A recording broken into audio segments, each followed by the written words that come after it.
I learned to trust my shield before I ever trusted my own courage. The shield was simple. It was oak and iron, its face emblazoned with the golden lion of Stormwind.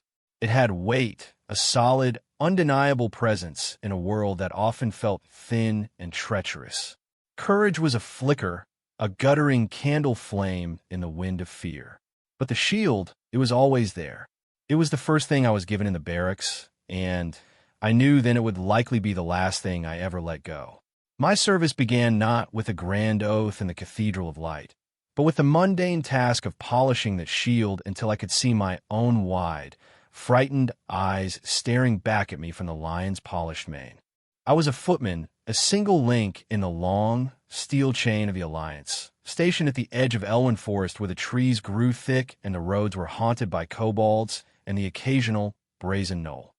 Our post was the Tower of Azeroth, a lonely spire of gray stone that watched over the eastern road. Life there was a slow, grinding rhythm of duty and waiting. Dawn broke with the sharp clang of the tower's bell, a sound that cut through the morning mist and called us to the training yard. There, under the stern gaze of Sergeant Boren, we drilled until our arms ached and our breath came in ragged clouds. We practiced the shield wall, our bodies pressed close, our shields interlocked to form an iron shell. Boren would walk the line, his scarred hand rapping against the wood and steel. He taught us that the wall was not just a formation, it was a promise. The man to your left kept you from a blade in the ribs, and you did the same for the man on your right. It was a simple, brutal contract, written not in ink, but in the sweat and blood of the yard. The days were long and bled into one another. After morning drill, we had our duties. Some stood watch on the tower's crenellated roof, their eyes scanning the dense, green sea of the forest. Others mucked out the stables or repaired the leather straps of our armor. My task was often the armory. The air inside was thick with the smell of sharpening stones, weapon oil, and old iron. I would spend hours running a whetstone along the edge of my sword, the rhythmic scrape a kind of meditation. I came to know every nick and imperfection in the blade, each one a story from a training bout or a careless moment. It was my blade, an extension of my arm, but it was the shield I returned to. The shield was my piece of the kingdom, a small, portable bastion of order in a world that teemed with chaos. In the evenings, the tower common room would fill with the weary bodies of my comrades. The air would be thick with the smell of stew, wood smoke from the hearth, and the damp wool of our tunics. We were a mix of boys barely old enough to shave and men whose faces were maps of old campaigns. There was young Tam, who still wrote letters home to his mother in Gold's Hire, his handwriting a neat, hopeful script. There was Alara, a novice priestess of the light, whose quiet presence was a balm on our frayed nerves. She rarely spoke of faith in grand terms. Instead, she showed it, mending a torn cloak with the same care she would use to bind a wound. And there was always Boren, his voice a low rumble as he recounted tales of past wars, his words painting pictures of deserts of fire and frozen wastes under a dead northern sun. Boren's stories were not the heroic ballads the bards sang in the taverns of Stormwind. He spoke of the mud, the cold, the gnawing hunger. He spoke of the fear that tasted like metal in the back of your throat and the terrible silence that fell after a battle. He told us of a horde, not as monstrous caricatures, but as a force of nature, a green tide of iron and fury. He described the guttural roar of an orc charge, a sound he said could shake the courage from a man's bones. He spoke of their honor, a strange and savage thing, but honor nonetheless. His stories were a grim education, stripping away the polish of heroism to reveal the raw, splintered wood of reality beneath. We listened, our faces illuminated by the flickering firelight, and we learned that survival was its own kind of victory. My own world was small, confined to the tower and the surrounding woods. I knew the gnarled roots of the great oak that stood sentinel by the road. I knew the cry of the hawk that circled the tower at noon. I knew the taste of the tough, stringy rabbit we trapped for our stew. It was a simple, ordered existence, a world I could understand.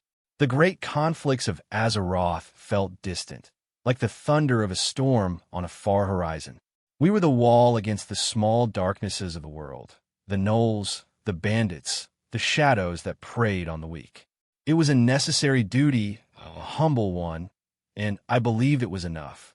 I found a quiet satisfaction in the weight of my mail, the solid feel of the tower wall at my back, the easy camaraderie of the men who share my watch. Sometimes, on a clear night, I would stand watch on the tower roof and look west. The sky above Stormwind would be aglow with a soft, golden light, the distant promise of civilization. I could imagine the grand boulevards, the soaring spires of the cathedral, the bustling markets filled with goods from every corner of the kingdom. It was the world we were sworn to protect, a world I barely knew. My loyalty was not to a king I had never met or a city I had only seen from a distance. It was to the stones of the tower beneath my feet, to the worried face of the merchant who hurried his cart along the road at dusk, and to the men who slept in the barracks below, their breathing a soft, rhythmic chorus in the quiet of the night. Alara would sometimes join me on these watches. She did not speak of the light as a weapon, but as a source of resilience. She saw it in the stubborn wildflower that grew from a crack in the stone, in the warmth of the rising sun after a long, cold night, and in the small acts of kindness that held our small community together. She taught me that faith was not about grand miracles, but about the quiet, unwavering belief that there was something worth protecting, something good in a world so often consumed by darkness. Her presence was a comfort, a reminder that even in the shadow of war, there was a place for peace, for healing, for a gentle hand. One evening, a rider came. He was not a messenger from the capital, but a farmer from the nearby Brackwell pumpkin patch, his face pale with terror. A tribe of gnolls, emboldened and more numerous than usual, had descended from the hills. They were led by a hulking brute who wielded a cleaver a man could barely lift. They had overrun his farm and were now menacing the road to Gold's Hire. This was not the distant threat of the Horde, but a direct, immediate danger. This was our duty made real. Boren listened to the farmer's frantic story, his expression grim. He dismissed the man with a promise of aid and then turned to us. There was no grand speech. There was only the quiet, efficient ritual of preparation. We armed ourselves in the dim light of the armory. The familiar scrape of steel on stone was replaced by the sharp, decisive sound of buckles being fastened and straps being tightened. I pulled on my mail coif, the cold metal rings kissing my skin. I settled my helmet on my head, the world narrowing to the view from my visor. I took up my shield, its weight of familiar comfort on my arm. We were no longer just men sharing a meal. We were a unit, a single entity of steel and purpose. Alara moved among us, her hand resting briefly on each man's shoulder, her lips moving in a silent prayer. Her blessing was not a call for victory, but a plea for our safe return. We marched out under a sky bruised with the colors of twilight. The road was silent, the usual chorus of crickets and frogs hushed by an unseen menace. The air grew heavy with the foul, canine stench of the gnolls long before we saw them. We found them at the edge of the pumpkin patch, their crude fires casting dancing, monstrous shadows. They were feasting and fighting amongst themselves, their high-pitched, cackling laughter a grating sound that set my teeth on edge. At their center was their leader, a massive, filth-matted creature, its eyes glinting with a low cunning. Boren laid out the plan in a low whisper. We would advance in a shield wall, a slow, inexorable tide of iron. He would take the center, drawing the brute's attention. The rest of us were to hold the line, to protect his flanks, to be the immovable object against which their feral charge would break. He looked at each of us, his gaze lingering for a moment. He did not offer words of encouragement. He simply said, "Trust the man next to you. Trust your shield." For the Alliance, the words were a low rumble, a promise of violence. We lowered our visors, and the world became a narrow slit of firelight and shadow. The advance was the longest 100 yards of my life. The crunch of our boots on the dirt path seemed impossibly loud. The gnolls saw us then, their laughter dying in their throats, replaced by snarls and howls of rage. They came at us, a disorganized, rabid wave of mangy fur and rusty blades. The first impact on my shield was a jolt that went up my arm and into my teeth. A crude axe glanced off the iron boss, the gnolls hot, foul breath washing over me. I held my ground, my feet planted, my body braced. I did not thrust with my sword. I held. To my right, Tam grunted as a blow struck his shield. To my left, another footman drove his sword into the throat of a leaping gnoll. The line held. It was a living thing, giving slightly under the impact of their charge, but never breaking. We were a fortress of steel and discipline against a tide of pure chaos. Borin was a rock at the center of the storm. He met the charge of the gnoll leader with a deafening crash of steel on steel. The brute was strong, its cleaver descending with bone-shattering force, but Borin was a master of the shield. He deflected each blow, turning the creature's own momentum against it, creating openings that were not there a moment before. He was not fighting with fury, but with a cold, calculated economy of motion. My own world shrank to the few feet in front of me. I was no longer a man named Kalen. I was a part of the wall. My shield was not my own. It was a piece of a larger defense. I felt a sense of connection to the men beside me that I had never known before, a visceral, unspoken bond. We moved as one, a single, bristling beast of iron and resolve. When a gnoll fell, another took its place, but their initial frenzy was beginning to wane. They were breaking against us, their rage turning to frustration and then to fear. I saw an opening. A gnoll, overeager, stumbled as it swung its weapon. For a heartbeat, its side was exposed. My training took over. I took a short step forward, my shield still covering me, and thrust my sword deep into its ribs. The creature let out a choked, wet sound and collapsed. I felt a strange, cold detachment. There was no triumph, only a grim sense of necessity. I pulled my blade free and immediately stepped back into the line, my shield locking once more with my neighbor's. The wall had a hold. The battle turned when the leader fell. Borin, after a long and grueling duel, finally found his moment. He caught the brute's cleaver on his shield, twisted, and forced the creature off balance. In that instant, his own sword flashed out, a quick, deadly arc that bit deep into the gnoll's thick neck. The massive creature stood for a moment, a look of stunned surprise on its face, before it crashed to the ground. A collective howl of despair rose from the remaining gnolls. Their courage, their pack mind was broken. They turned and fled, melting back into the darkness of the forest from whence they came. The silence that followed was profound. It was broken only by the crackle of their abandoned fires and the pained groans of our wounded. We stood there for a long moment, our shields still locked, our breath coming in harsh gasps. The adrenaline began to recede, leaving behind a deep, bone-weary exhaustion. Borin gave the order to break formation. The shield wall dissolved back into individual men, each of us leaning on our shields, trying to process what had just happened. We had won. We had held the line. But the victory felt heavy, paid for in blood and fear. Alara moved through the aftermath like a ghost in the firelight. She knelt beside the wounded, her hands glowing with the soft, golden light of her faith. She offered water, clean bandages, and quiet words of comfort. She was the counterpoint to the violence, the gentle hand that sought to mend what the sword had broken. I watched her, and I understood then that her form of courage was just as vital as ours, if not more so. It was the courage to heal in a world that seemed intent on tearing itself apart. We had lost 2 men, good men whose names I knew, whose laughter I had heard just hours before. Their bodies lay still in the trampled mud, their shields beside them, forever at rest. We gathered our dead and our wounded and began the slow march back to the tower.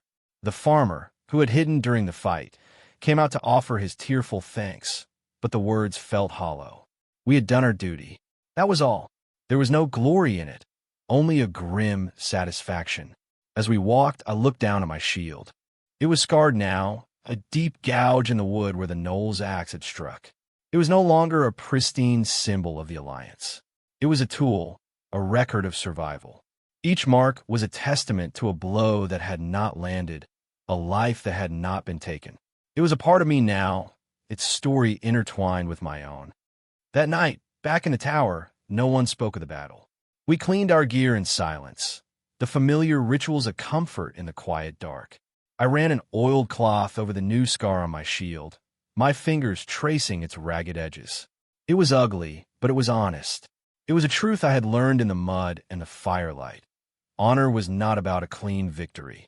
It was about standing your ground when you were afraid. It was about protecting the person next to you. It was about enduring. As I finally laid down on my cot, the faces of the fallen flashed in my mind. I knew then that the world was far more dangerous than I had ever imagined, and that my quiet life in the tower was a fragile piece, bought and paid for by the vigilance of those who stood the watch. And I knew, with a certainty that chilled me to the bone, that a larger war was coming. The gnolls were just the first whisper of a much greater storm. The storm arrived a month later, not as a whisper, but as a thunderclap. It came in the form of a king's courier, his griffin landing in the tower courtyard in a storm of dust and beating wings. The man was encased in the ornate plate armor of the Stormwind Royal Guard, his face grim and tired. He carried a scroll case sealed with the royal crest. Boren met him, and they spoke in low, urgent tones. We watched from a distance, our morning drills forgotten, a sense of foreboding settling over us like a shroud. The world had come to our quiet corner of the forest, and it had come for us. Boren assembled us in the common room. The usual smell of stew and wood smoke was replaced by the tense, metallic scent of anticipation. He unrolled the scroll and read the orders aloud.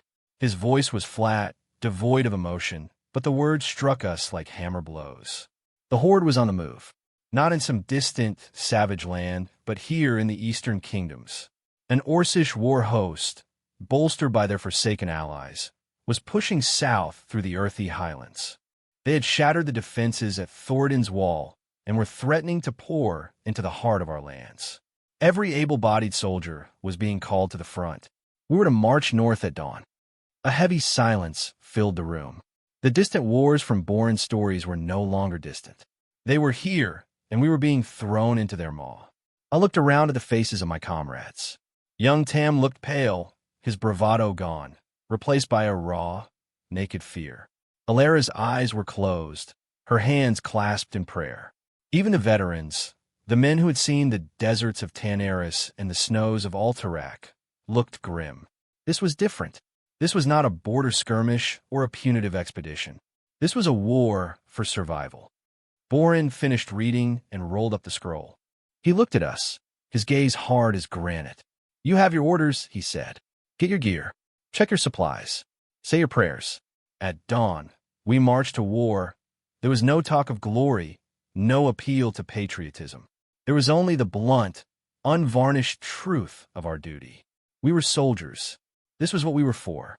We were the shield of the Alliance, and the shield was being tested.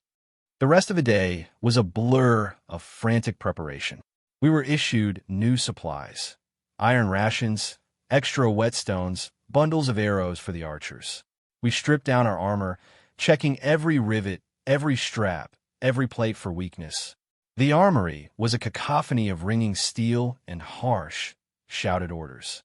I spent an hour sharpening my sword, my movements mechanical, my mind a tumult of fear and resolve. I thought of my small, quiet life here, the simple rhythms I had come to know. It all felt like a dream from which I was being rudely awakened. As dusk fell, I found myself on the tower roof, looking out at the familiar expanse of Elwyn Forest. The setting sun painted the treetops in hues of gold and crimson. It was beautiful, achingly so.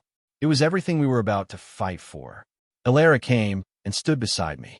For a long time, we said nothing, simply watching the day die. "Are you afraid?" she asked finally, her voice soft. I could only nod. The word felt too small for the vast, cold thing that was coiling in my gut. "Good," she said. "Fear keeps you alive. It reminds you what you stand to lose. The light does not ask us to be fearless. It asks us to be brave. There is a difference." She held out a small, silver charm on a leather cord. It was an icon of the lion head of Stormwind. A blessing, she said. Maybe a light for you in dark places when all other lights go out. I took it, the metal cool against my skin. It was a small, simple thing, but it felt as heavy as my shield. It was a token of hope, a fragile thing to carry into the heart of a war. I fastened it around my neck, tucking it beneath my gambeson. It was a secret promise, a quiet prayer against the coming darkness. That night, no one slept. The barracks was filled with the sounds of men preparing for what might be their last dawn. Some wrote letters, their faces tight with concentration as they tried to distill a lifetime of love and regret onto a single sheet of parchment. Others sat in silence, cleaning their weapons with a feverish intensity. A few gathered around a small, makeshift shrine Alara had set up, their heads bowed as she led them in a quiet prayer. I lay on my cot, my eyes open to the darkness, my hand resting on the hilt of my sword. I was no longer a boy playing at being a soldier.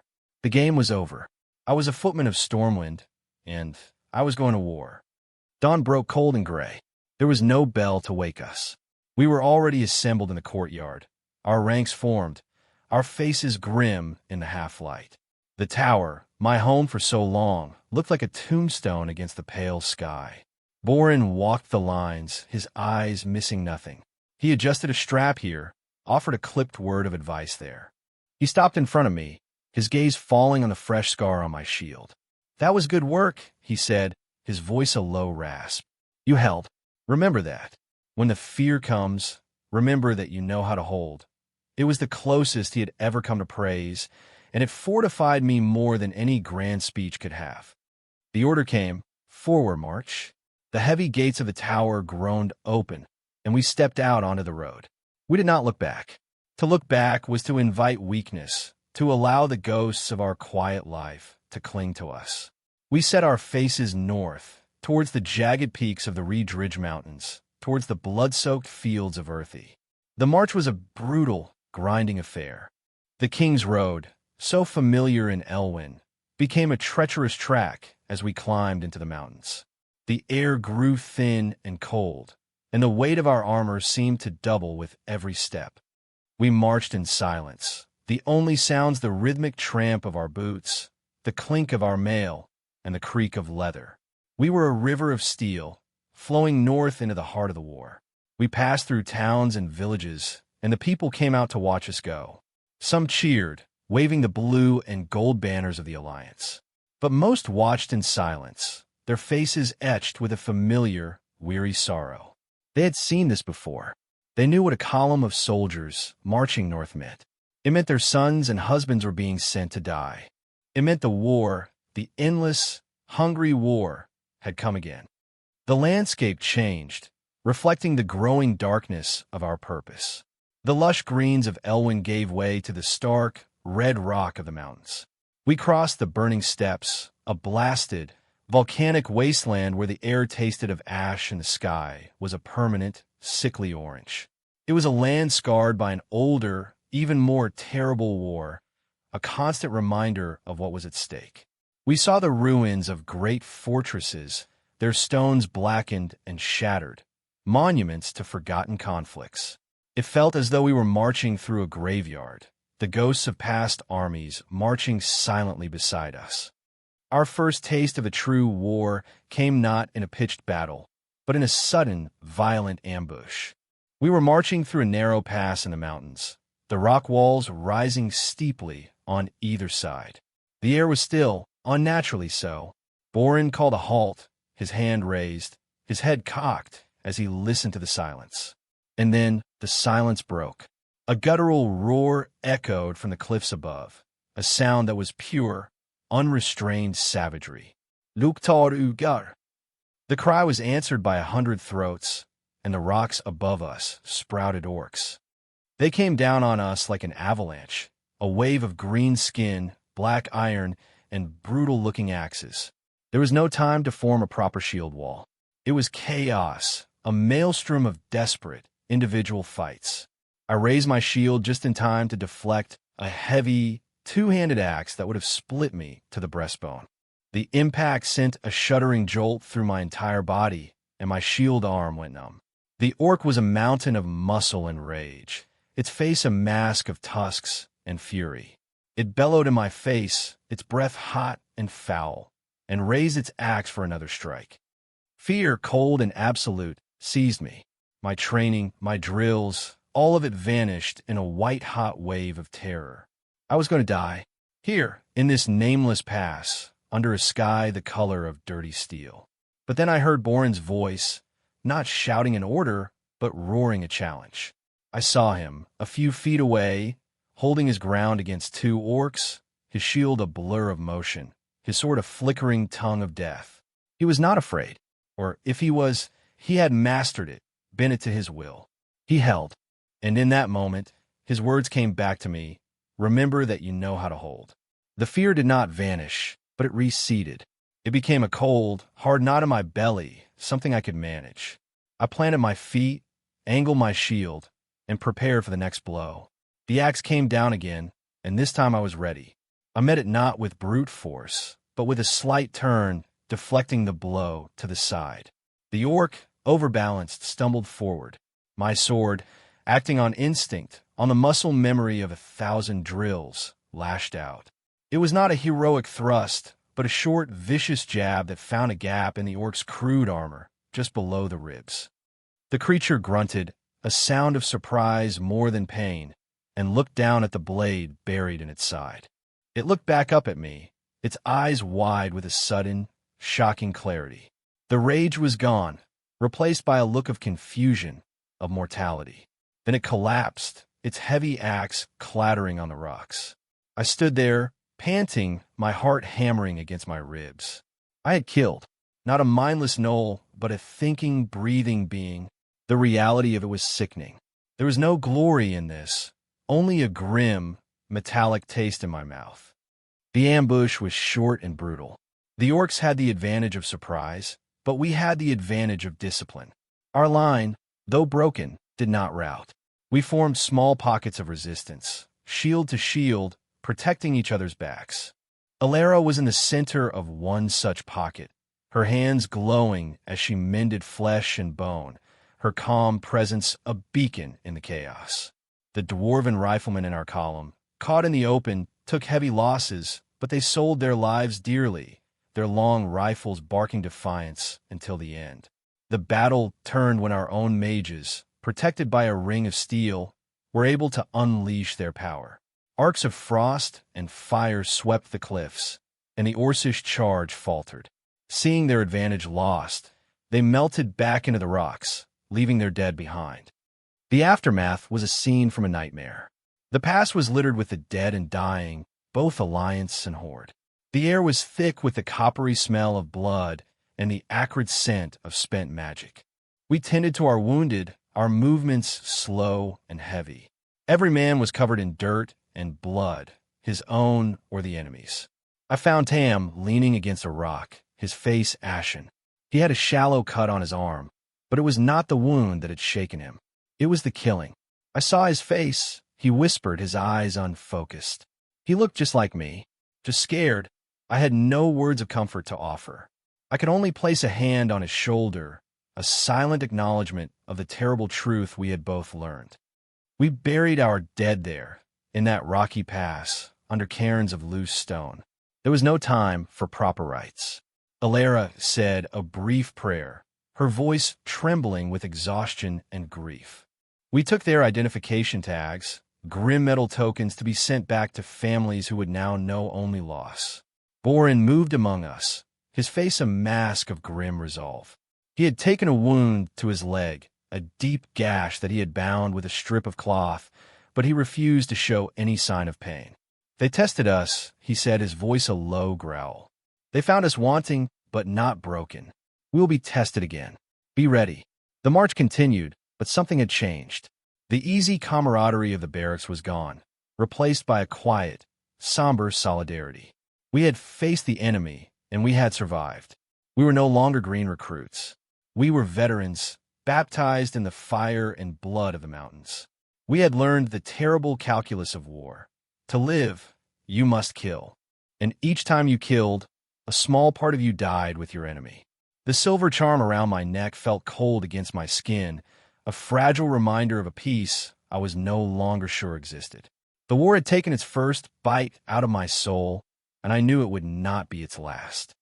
We finally descended from the mountains into the rolling, windswept hills of the earthy highlands. The land here was old, soaked in the blood of 1,000 battles. The sky was a vast, indifferent gray, stretching from horizon to horizon. Great, ancient stones, carved with the runes of forgotten human kingdoms, dotted the landscape like old, broken teeth. This was Thordan's legacy, the birthplace of humanity, and it was now a battleground. In the distance, we could see the smoke of burning farmsteads, black columns rising to smudge the gray sky. The war was here, and it was consuming everything. Our destination was a fortified camp called Refuge Point, one of the last Alliance strongholds in the region. It was a miserable place, a collection of muddy tents and hastily erected palisades, huddled in the shadow of the Great Wall that separated Earthy from the blighted lands to the north. The camp was overflowing with soldiers from every corner of the Alliance. We saw the grim, bearded faces of dwarven mountaineers, the elegant, aloof forms of elven rangers from Quell Danel, and even a few stoic Draenei vindicators, their presence a strange and exotic sight. The air hummed with a nervous energy, a mix of grim determination and barely suppressed fear. We were assigned to a section of the defensive line, our squad tasked with reinforcing a crumbling stone wall that overlooked a strategic crossroads. The work was back-breaking and relentless. We filled sandbags, dug trenches, and sharpened stakes under the watchful eye of the engineers. The enemy was out there, somewhere in the rolling hills, and we knew they were watching us, waiting. The days were tense, the nights even more so. We slept in shifts, our armor never fully off, our weapons always within reach. The distant sound of a wolf's howl could be an animal, or it could be the signal for an Orcish scout party. Every shadow held a potential threat. It was here that we saw the full scope of the Horde's army. It was not just the orcs. We saw the hulking, horned forms of the Tauren, their movements slow and deliberate, their presence radiating a primal power. We saw the wiry, cunning trolls of the Darkspear tribe, their skirmishers harassing our patrols with poison-tipped arrows and unsettling voodoo. But it was our first encounter with the Forsaken that truly chilled me to the bone. They were the undead of Lord Darren, the cursed remnants of a fallen kingdom, and they brought a new kind of horror to the battlefield. Our patrol was skirting the edge of a dead, silent forest when we found them. They were not attacking, merely waiting. A small contingent of them stood motionless among the skeletal trees, their forms wrapped in the tattered, rotting remnants of their old lives. Their faces were gray, withered masks of flesh stretched tight over bone, their eyes glowing with a malevolent, phosphorescent light. The air around them was cold, unnaturally so, and carried the sweet, cloying stench of the grave. They did not move. They did not speak. They simply watched us, their silent judgment more terrifying than any war cry. One of them, an officer by the faded regalia he wore, raised a hand. It was not a threat, but a gesture. A wagon, which we had not noticed before, was brought forward. With a sickening creak, its contents were dumped onto the ground, the bodies of Alliance soldiers, captured from some earlier skirmish. They were pale and still. Then a figure in dark robes, a necromancer, began to chant in a low, sibilant tone. A sickly green energy coiled around the corpses. With a series of grotesque, jerking motions, the dead began to rise. Their eyes snapped open, glowing with the same foul light as their masters.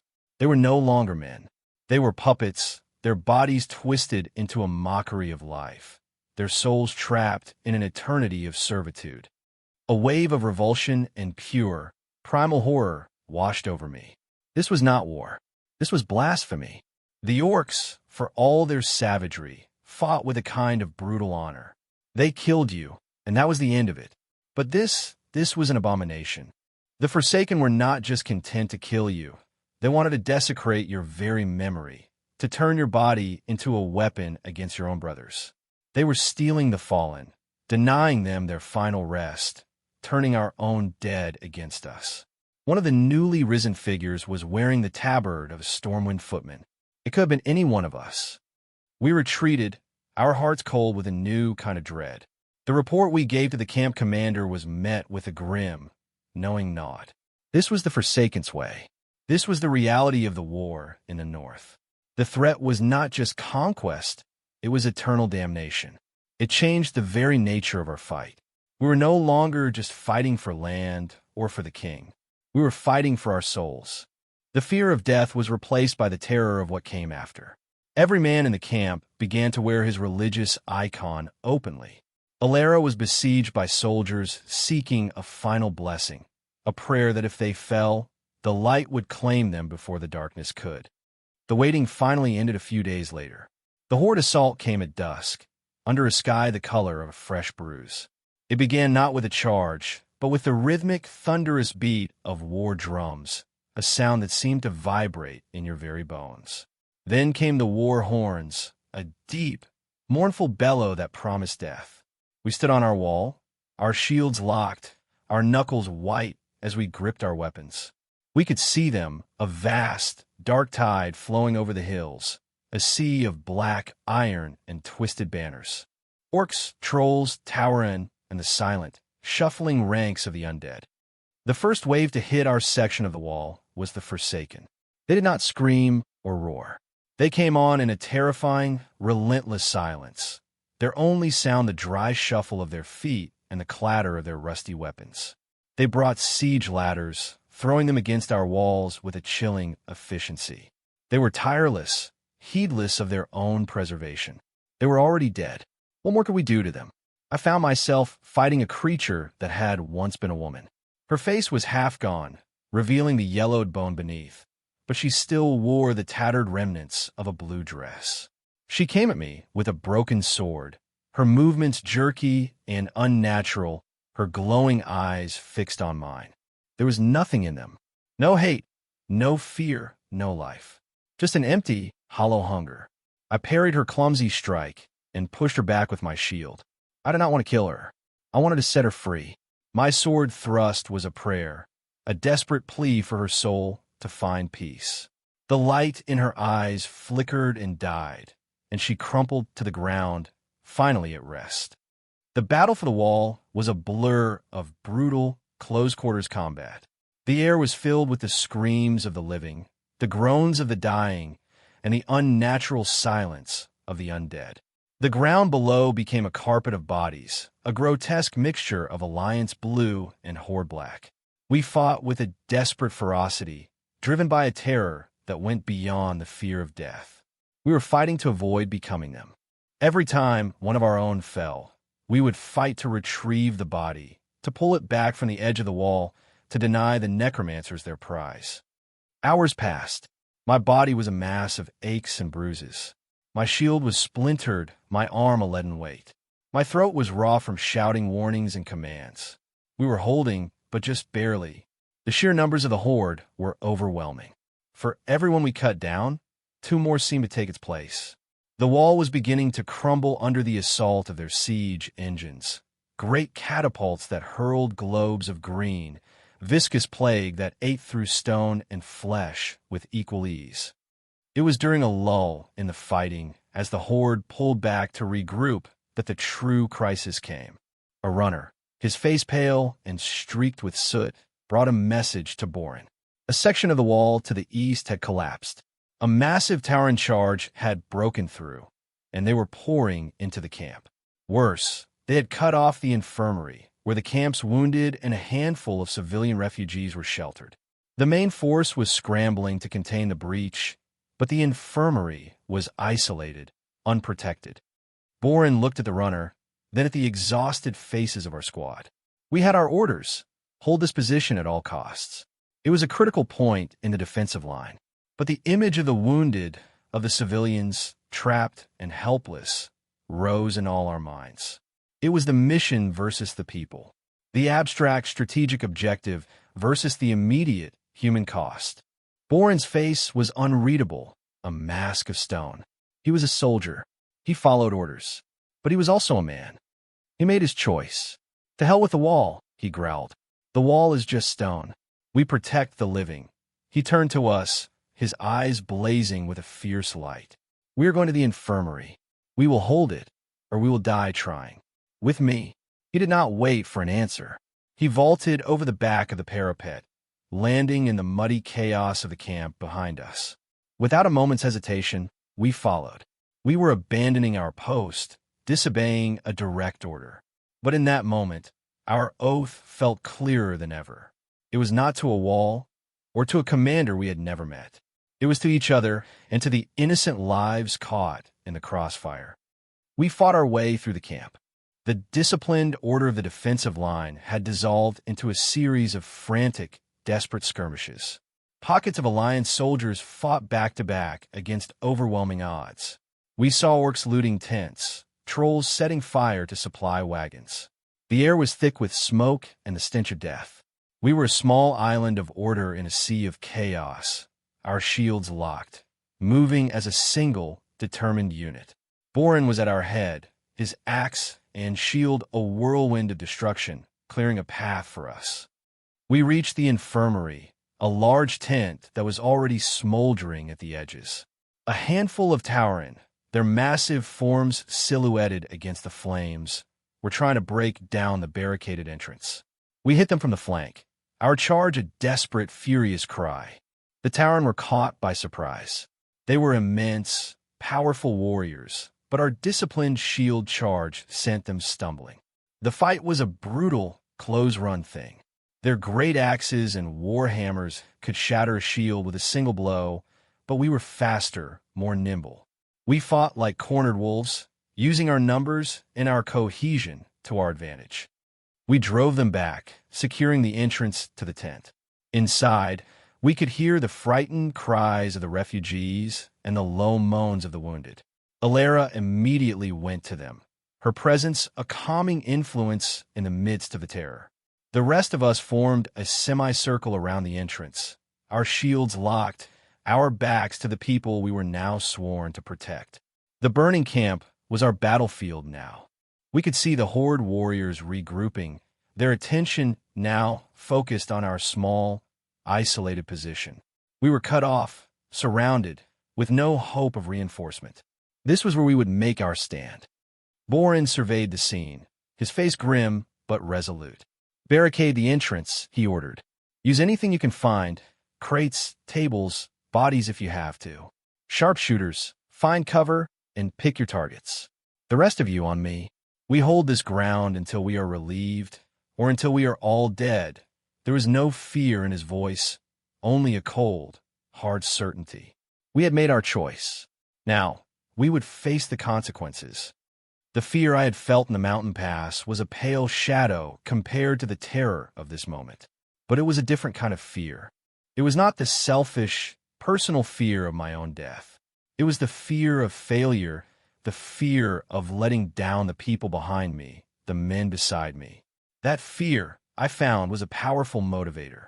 It burned away the doubt, the exhaustion. It sharpened my senses, focused my will. I looked at Tam, who was setting up a barricade with a grim determination. I looked at Alara, her hands glowing as she tended to a wounded child. I looked at Borin, who stood like a statue of iron, his shield held ready, his eyes fixed on the enemy.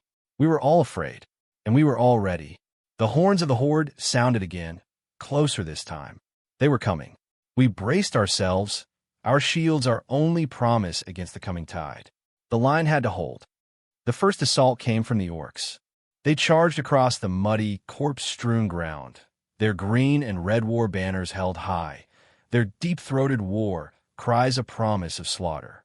They were the embodiment of brute force, a wave of muscle and iron intended to smash us through sheer momentum. We braced for the impact, our shields angled, our feet planted deep in the mud.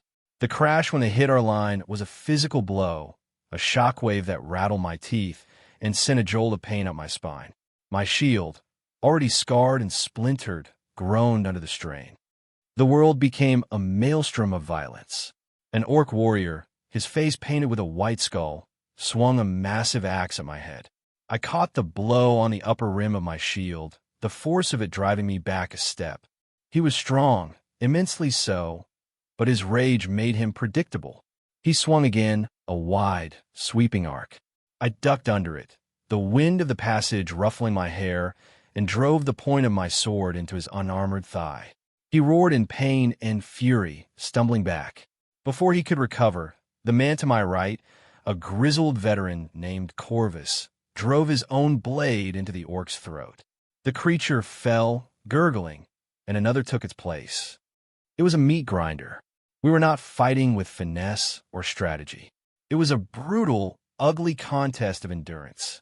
We held the doorway, a narrow choke point that prevented them from bringing their full numbers to bear. For every inch of ground they gained, they paid a steep price in blood. But they kept coming. They were a seemingly endless tide, their fanaticism fueled by the bellowing commands of their leaders.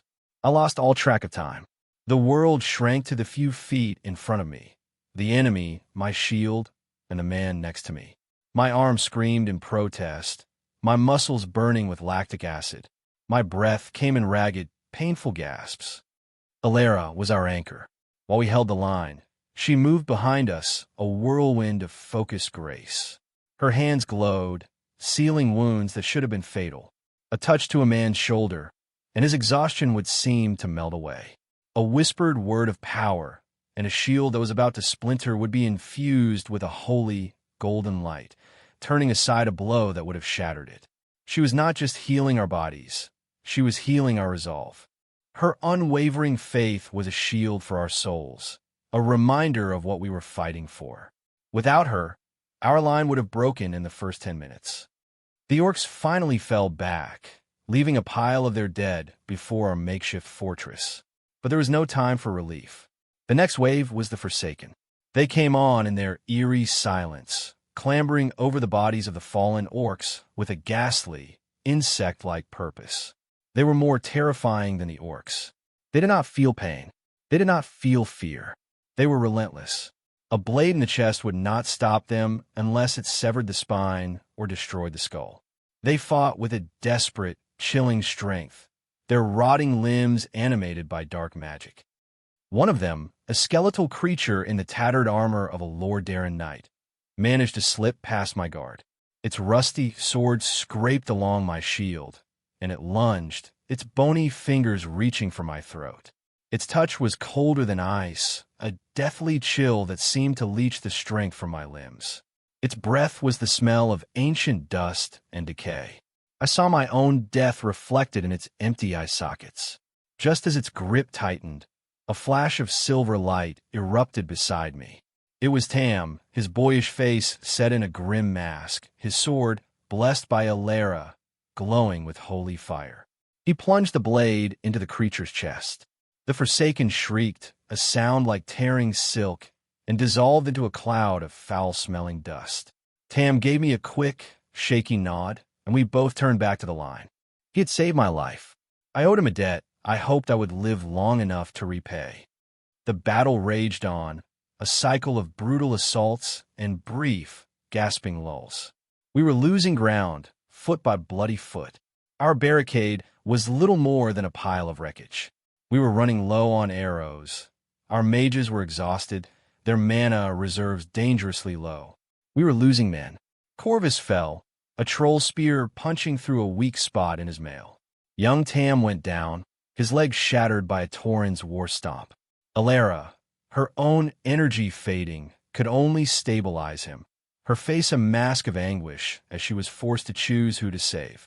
We were being whittled away, our shield wall shrinking, our situation growing more desperate by the minute. It was Borin who held us together. He was everywhere, a bulwark against the tide. He plugged gaps in the line, his shield turning aside blows that would have killed lesser men. His voice, hoarse and raw, cut through the din of battle, shouting encouragement, issuing commands, keeping our spirits from breaking. He fought with the cold, efficient fury of a man who had accepted his own death and was determined to sell his life for the highest possible price. He was the rock upon which the Horde waves were breaking, and for a time, it seemed he was indestructible. The moment came during a charge of Forsaken Death Guards, elite undead warriors clad in black Serenite plate. Their leader, a towering figure with a massive, two-handed runeblade, singled out Borin. The two met in a clash of steel that sent sparks flying.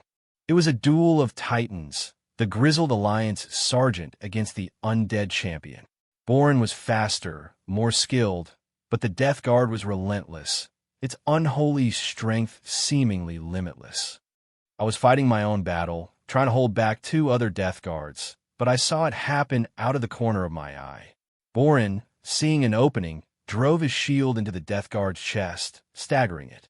He raised his sword for the final blow. But from the side, another enemy, a Forsaken rogue I had not seen, lunged from the shadows. Its movements were unnaturally fast. It was aiming for me, its twin daggers coated in a sickly green poison. I would not have seen it in time. Borin did. With a speed that seemed impossible for a man his size, he moved. He threw himself in front of me, abandoning his attack on the champion. He did not even have time to raise his shield. The rogue's poisoned blades sank deep into his side, through a gap between his breastplate and falls. Borin grunted, a short, sharp exhalation of pain. The champion, recovering its balance, brought its massive runeblade down in a devastating arc. Borin caught it, not with his shield, which was out of position, but with the flat of his own sword. The force of the blow was immense. Borin's sword shattered, the shards of steel flying through the air. The rune blade continued its path, cleaving deep into his shoulder. Borin fell to one knee, his lifeblood pouring from his wounds. But even then, he did not cry out. He looked at me, his eyes clear and sharp. "Hold," he rasped, the word a bloody cough. The line then, with a final defiant roar, he lunged forward, grabbing the Death Guard champion in a bear hug, his armored arms locking around the creature's chest. The champion struggled, but Borin's grip was like iron. He had bought us a few precious seconds. He had given his life for the line. He had given his life for me. A wave of pure, cold rage washed over me, burning away the fear, the exhaustion, everything. It was a terrible, clarifying fire. I drove my shield into the face of the Death Guard I was fighting, sending it stumbling back. I ignored the rogue who had stabbed Borin, leaving him for the man next to me. My focus was on the champion, the creature that had struck the final blow. I charged, my own war cry raw, broken sound torn from my throat. I plunged my sword into the back of the champion's knee, severing the tendons. The creature roared in surprise and pain, its leg buckling. Borin's dying grip pulled it off balance, and they both crashed to the ground. I raised my sword and drove it down through the back of the champion's helmet, silencing it forever. We were about to be overwhelmed. Borin's fall had created a fatal gap in our leadership in our line. The Death Guard surged forward, their victory assured. I stood over Borin's body, my sword in my hand, preparing to die. I would sell my life as dearly as he had sold his. I would hold the line. It was in that moment of absolute despair, as the shadow of death fell over us, that we heard it. Faintly at first, then growing louder, a sound that was more beautiful than any music I had ever heard. The unmistakable, sharp crack of dwarven rifles and the defiant blast of an Alliance war horn. Hope, a thing I had thought extinguished forever, flared in my chest. Over the heads of the Forsaken, I saw them. A column of Ironforge riflemen had taken up a position on the roof of a nearby barracks, their volleys tearing through the undead ranks. To the east, a squadron of Stormwind Knights on their armored warhorses was charging into the flank of the Horde army, their lances shattering the Orcish lines. The tide had not just turned, it had become a flood. The main Alliance force had broken the siege and was now pouring into the camp, a wave of righteous fury. The Forsaken, caught between our desperate stand and the charging knights, hesitated. Their cold, calculating minds assessed the new situation and found it wanting. With a silent, unspoken command, they began to withdraw, their retreat as orderly and chilling as their advance. The orcs and trolls, their lines broken and their morale shattered, routed, fleeing back into the hills from whence they came. The battle was over. We had survived. We had held. I stood there, numb, as the Alliance soldiers swept past us, securing the camp. The adrenaline fled my body, leaving behind an exhaustion so profound it was a physical pain. My knees buckled, and I sank to the ground beside Boren. His eyes were open, staring sightlessly at the smoke-choked sky. His face, even in death, was a mask of grim determination. He had died as he had lived, a soldier holding the line. I reached out and gently closed his eyes. I owed him a debt that could never be repaid. He had taught me how to fight, how to endure, and in the end, how to die. The aftermath was a quiet, somber affair. The sounds of battle were replaced by the groans of the wounded and the quiet weeping of the refugees we had saved. Healers from the main force, priests and paladins in their shining plate, moved through the wreckage, their holy light a stark contrast to the death and destruction around them. Alara, pale and drained, was directing them, her voice weak but steady, ensuring the most grievously wounded were tended to first. She had survived, her spirit tested but unbroken. I helped carry the wounded, my movements slow and mechanical. We took Tam to the healers, his leg mangled, but his life saved. We laid our own dead in a neat, solemn row beside the infirmary tent. There were so few of us left. Of the 30 soldiers in our original squad who had marched from the Tower of Azora, only 7 remained. We stood before our fallen comrades, our heads bowed, the silence a heavy shroud. There were no grand eulogies. Words were inadequate for what we had lost. We simply stood there, bearing silent witness to the cost of our small victory. I found Boren's shield, a heavy, battered thing of iron and wood, its face scarred by 100 battles. One of the Tauren's axes had nearly split it in two. I took it, and his dented helm. They were all that was left of him. I would carry them with me, a reminder of the man he was and the sacrifice he had made. They were a heavy burden, but one I would bear gladly. Later, a knight in the gleaming, lion-crested armor of a Stormwind captain came to take our report. He was young, his face clean-shaven and unscarred, his armor polished to a mirror shine. He looked out of place in the mud and the blood. I was the ranking soldier left, a position I had never wanted. I gave him the report, my voice a dull monotone. I recounted the battle, the numbers, the tactics, the losses. I told him how we had disobeyed orders to defend the infirmary. I expected a reprimand, perhaps even a court-martial. The knight listened in silence, his expression unreadable. When I had finished, he was quiet for a long moment. Then he looked from me to the infirmary tent, where the refugees were being cared for. He looked at the row of our fallen. "You held the line, soldier," he said, his voice quiet but firm. "Sergeant Boren taught you well. Your squad's actions saved dozens of lives. There is no higher duty than that." He made a note on his slate. "You and the other survivors will be reassigned. Get some rest. The war is not over." He turned and walked away, his polished armor seeming to mock the filth and horror of our reality. The bureaucracy of war, cold and impersonal, ground on. That night, I sat by a small, flickering campfire, the heat a welcome comfort against the cold, earthy night. I had Boren's battered shield in my lap, my fingers tracing the deep gouges in its surface. Each scar was a story, a blow that had been turned, a life that had been saved. It was not a symbol of victory. It was a testament to endurance. I finally understood what Boren had been trying to teach us all along. Honor was not found in grand charges or heroic last stands. It was not about dying for a king or a flag. Honor was a quieter, harder thing. It was the grit in your teeth when you were exhausted and afraid. It was the weight of the shield on your arm, held up to protect the person next to you. It was the promise you kept to the fallen, the promise to keep fighting, to keep holding the line, so their sacrifice would not be in vain. It was about enduring the horror of war so that someone else, somewhere far away, could live in peace. It was a grim, thankless task, but it was our task. I looked up at the sky. There were no stars, only a blanket of gray clouds. The smoke from the burning camp still hung heavy in the air. This war was not over. It would probably never be over. The Horde and the Alliance were two great millstones, grinding against each other, and we, the common soldiers, were the grain caught between them. There would be other battles, other losses, other moments of terror and despair. But there would also be other moments of courage, of sacrifice, of camaraderie. I thought of Alara, her unwavering faith a light in the darkness. I thought of Tam, the boy who had become a man in the crucible of battle. I thought of Borin, the grizzled old soldier who had given his life for his men.